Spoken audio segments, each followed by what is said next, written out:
प्रथम तो हृदय कृतज्ञता जनइबू धन्यवाद जनइबू माननीय प्रधानमंत्री श्री नरेंद्र मोदी को आज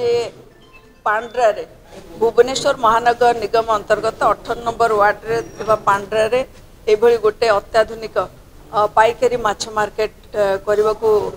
आज से शिलान्यास करछन्ति। पाखापाखि 60 कोटी टंका खर्च हम 5.5 एकर जगह आम चिन्हट करा पूर्वर जे सेटा करा जिवो बोली एटा 2-3 वर्ष हो गला पाखापाखि 2.5 years हो गला एटा प्लान होता किंतु हो पारु नथिला। आज एते दिन पर जेहेतु आज शिलान्यास होईछि आमे समस्ते माननीय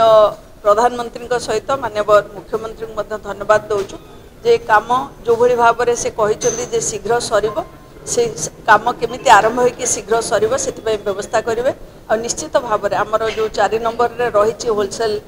माछ मार्केट सेटा बहुत असुविधार सम्मुखीन होउचंती आमर माछ चाषी माने माछ व्यवसाय करथुवा लोक माने एवं सेठाकार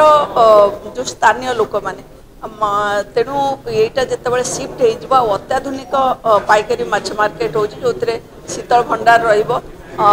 होलसेलर रे रिटेलर रे गाड़ी गुड़िक पार्किंग करके माछ लोडिंग अनलोडिंग करने सुविधा रोचे ये सबू जो सुविधा रोचे निश्चित भाव में गोटे बहुत बड़ पदक्षेप आईटा गोटे आम माछ व्यवसाय करुवा लोकों